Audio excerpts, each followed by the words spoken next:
the 114th homecoming week.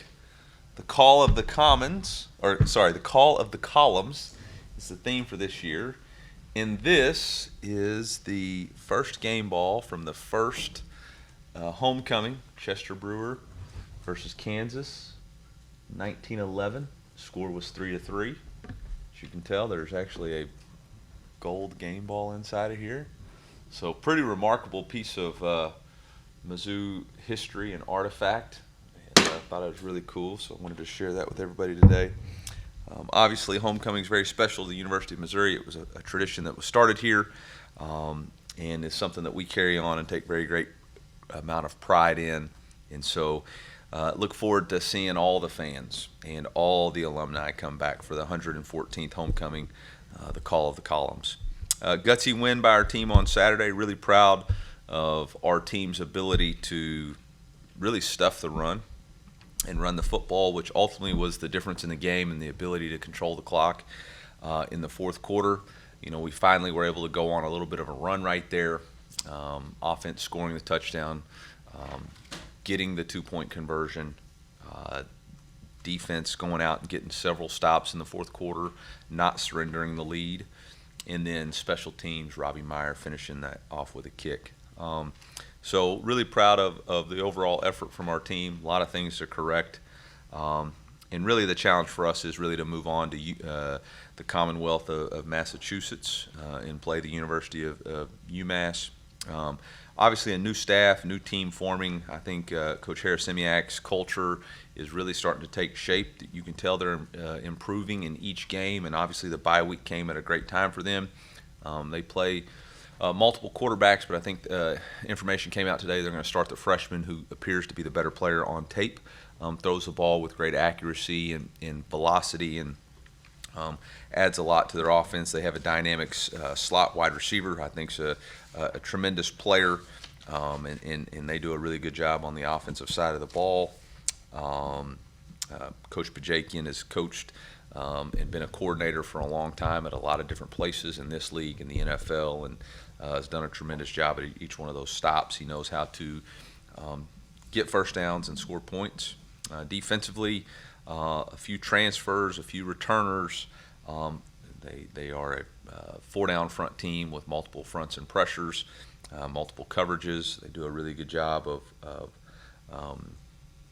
I believe, stopping the run and creating issues for your coverage, for your quarterback in the coverage game.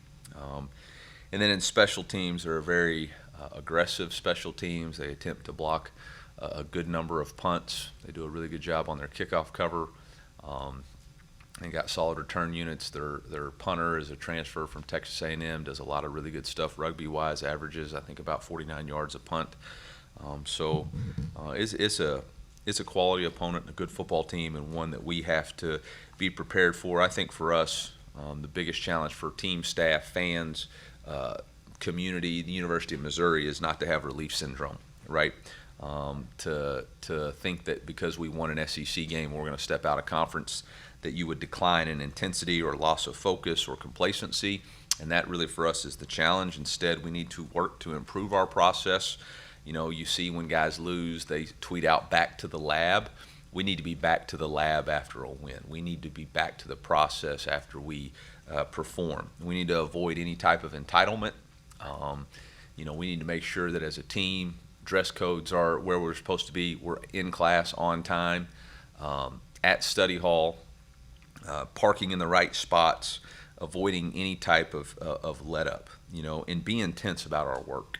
Be focused on Toughness Tuesday, and that really is the challenge for our staff to set the tone and for our players to embrace that, because you've heard it said before, but more people die on the descent of Everest than they do on the ascent to Everest, because there's a lack of focus and concentration once they reach the summit.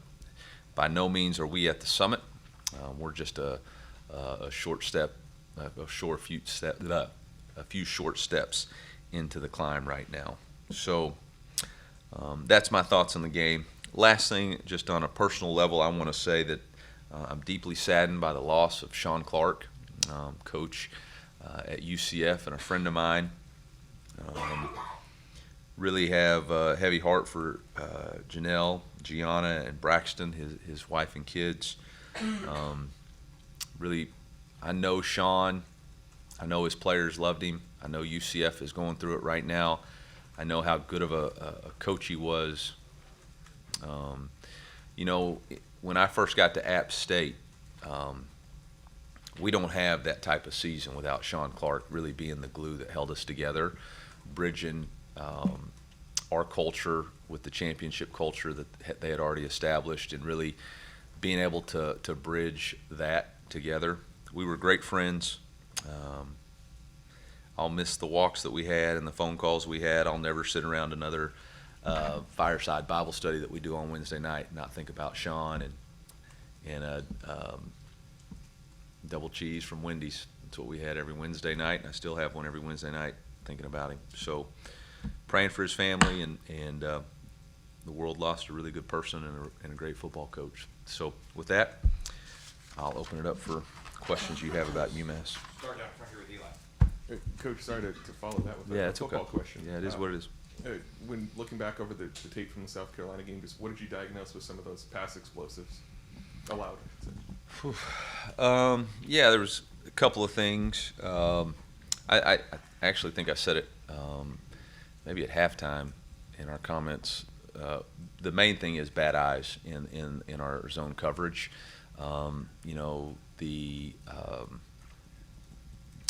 The touchdown we gave up on the 3rd and 15, obviously, first off, you can't jump off sides, and then you get into a reaction of playing the play. We should have been in a version of cover 2. That was the original call. Our safety on the divide never got off, left Toriano in a vulnerable position. So that's one, we can't jump off sides on 3rd and 15 and give a team a free play, and 2, we've got to play the play once the ball is snapped. The wheel route on the naked, we were in cover 2. We didn't have a holistic understanding of who was covering the sit route, so our divide safety 1 and 2 cross stems. He saw one open, so he thought he needed to cover that. Didn't expand his vision and left the wheel route open. That's both player and coaching responsibility. You got to understand the whole part whole. He understood the part, but didn't understand the whole, and that's on teaching. The 3rd and 1 long bomb, we were in a quarterback attacking coverage where if they were in shotgun, we were going to have a safety assigned to the quarterback in the run game. They came out under center, and we didn't make the right adjustment to that. And then obviously we didn't play the ball in the air very well. Those are the 3 that come to the top of my mind. There was the 3rd and 37 or whatever. Quarterback got out of the pocket. We took a bad angle with the spy. Should have been eliminated because we'd really done that the rest of the game. Khalil did it right before half. Darius had done it the previous play. And then we jumped the under instead of staying deep. So there's some things that we can do to clean it up. I think one of the challenges for us is we have a lot of volume, and we need to eliminate some volume and get good at what we do. We don't have to be the best at everything. We have to be the best at what we do. And right now we're trying to be a jack of all trades and a master of none, and that's got to get cleaned up. Good things to work on, but that was the diagnosis. It's a combination of players, coaches, making sure we're on the same page moving forward. We'll go back to your slide. Eli, what do you feel like you might know about Ahmad Hardy now that you didn't know during recruiting, or maybe it's just more evidence of the same things you saw? Yeah, I didn't in the speed dating world of transfer portal, you don't have a lot of time to get to know people's real personality and their you hope you know what they're going to be like in the locker room, but you're not really sure. I didn't really know his fun-loving personality. I didn't know his ability to gather people around him. I didn't realize that he was going to be such a guy that people wanted to play with and play for. He does a unique job of playing with and for the line and the tight ends, and the defensive players love him. He's got that good combination of trash talk and encouragement. And I think that's been a real attribute to bringing us all together on really in the locker room in general. And then, you hope some of the stuff translates. You're never sure. But his yards after contact were really good at the level he was last year. You weren't sure, but now you're pretty confident. That's just who he is as a runner. And just a quick follow-up. Yeah. What, if anything, does that some of the early Heisman buzz mean to the program? And is it I haven't something really that's- seen much other than Mizzou people and the national people are still all caught up on 10 quarterbacks. So when they start actually looking into who are the best players instead of just the quarterback stats, because right now, national writers, no offense to y'all, they just look at stats. They're not actually watching enough games to know. But, we got a lot of football left. I don't think anybody's won the Heisman in September. So once you get into October and November and there's sustained excellence, we'll figure out who the best player in college football is. Right now, it's like the polls. The polls and the whatever are just for clicks and podcasts. So Up front, Cody. You guys used drop kick 5 times during the game as opposed to a traditional kickoff. Just what went into the decision to do that? yeah,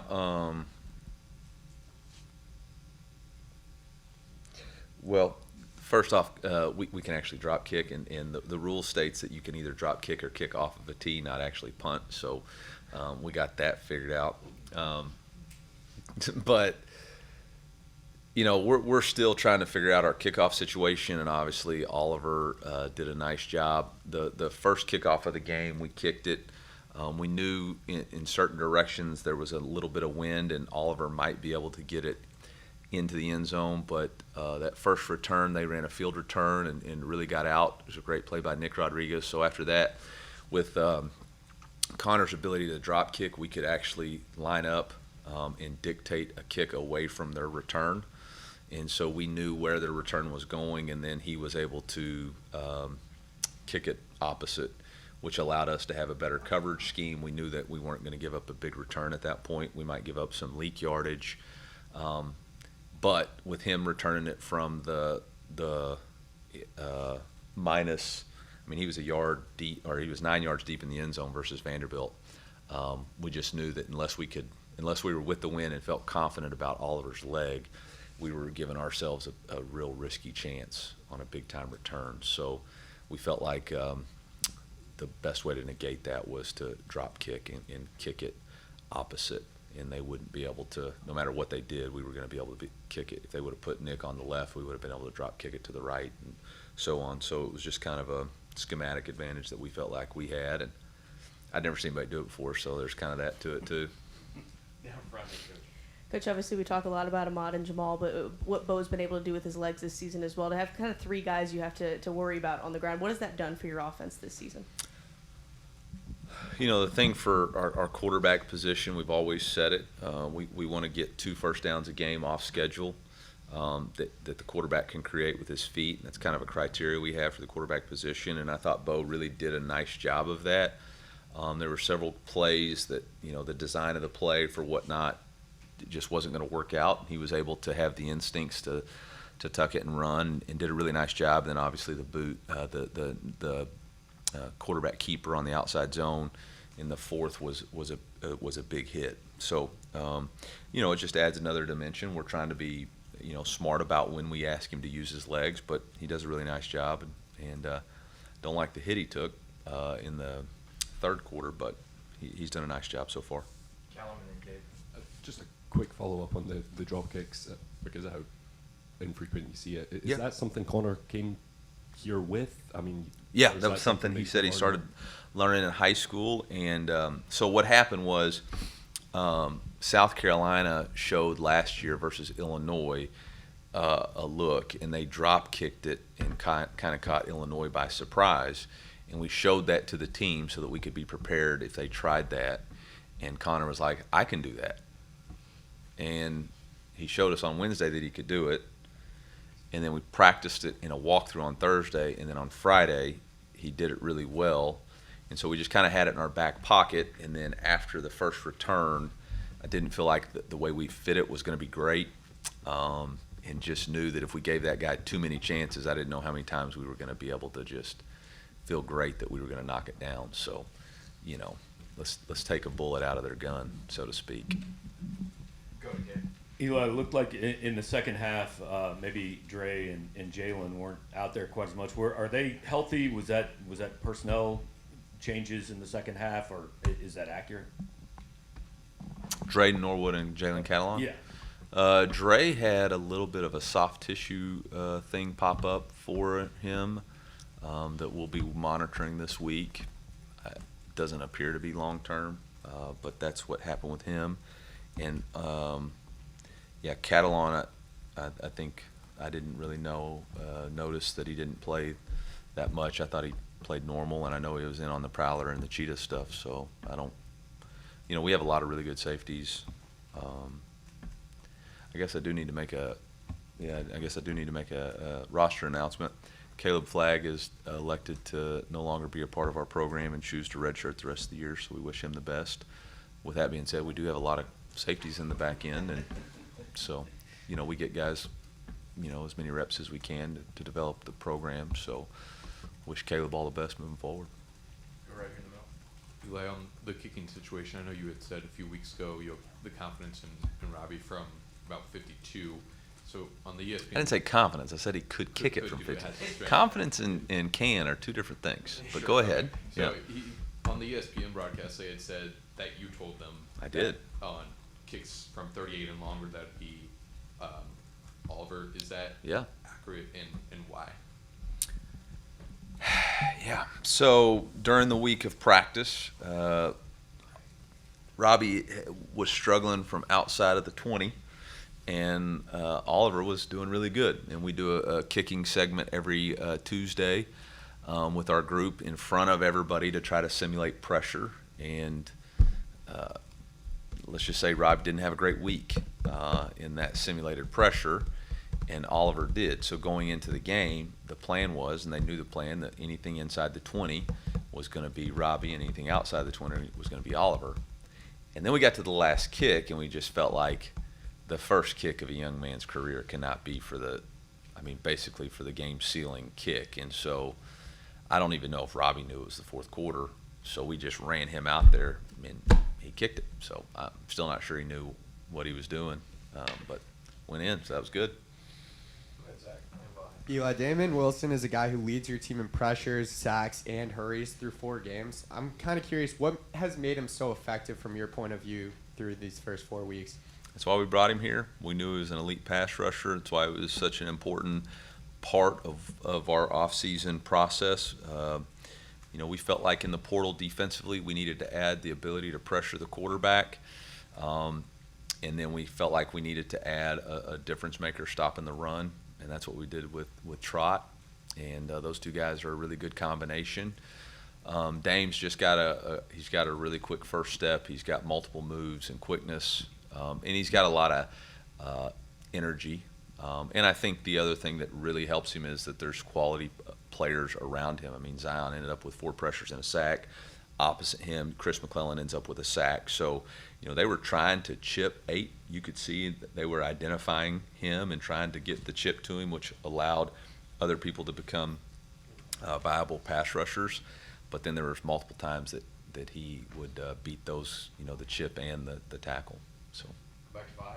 Eli, just one other thing on Ahmad. In this era that's recruiting so sophisticated, I wonder if you might have some notion of why he seemed to be a little under-recruited, and maybe how his emergence reflects something that's harder to measure.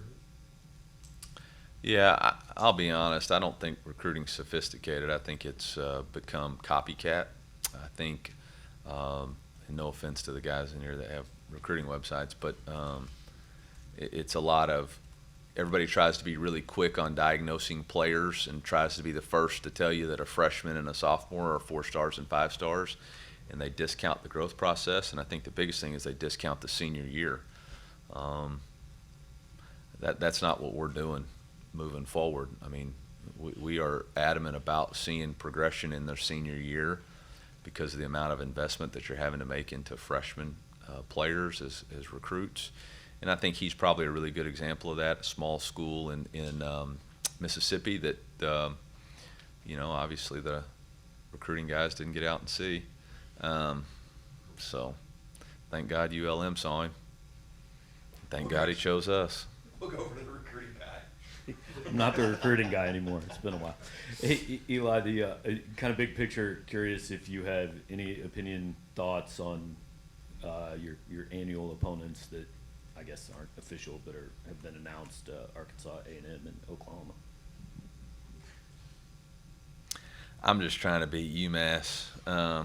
I mean, there's so much going on right now. I don't know that there's like I mean, you're going to play everybody in a two-year deal. Like you play 3 permanents, and then you play 6 and 26, and then you play the 3 permanents, and you play the other 6 and 27. So I don't know that it matters. I think the SEC has just created a meat grinder that the teams are going to be in, and it's going to be a meat grinder. So whether you play those 3 permanents, I mean, you got to play everybody in the SEC every 2 years. So it is what it is. I don't know what anybody was hoping for. Like, there's not like, you know, well, I was going to say it. I mean, there's not like there's a lot of bad teams in the SEC. I mean, everybody's got good players. Everybody's got drafted players. Everybody's got 4- and 5-star recruits. Everybody's got money in the portal. Everybody's got, like, it's and then without divisions, yeah, it'll be fun. It'll be fun. 2 more. We'll start over here on the left. Coach, with all that the front seven has been able to do, especially stopping the run, from an identity standpoint, what have you seen developed through these first 4 games? Yeah, honestly, I think you see the hallmarks or the DNA of what we want our defensive football team to be: stop the run, have some fun, 2, confuse, harass, and hit the quarterback. And I think we're able to do that at a really high level.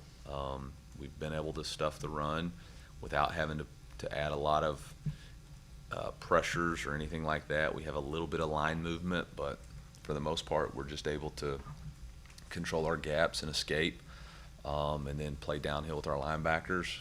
And then, you know, right now we're able to create pressure with, I thought actually Saturday was our best job of creating pressure without having to bring a lot of extra guys.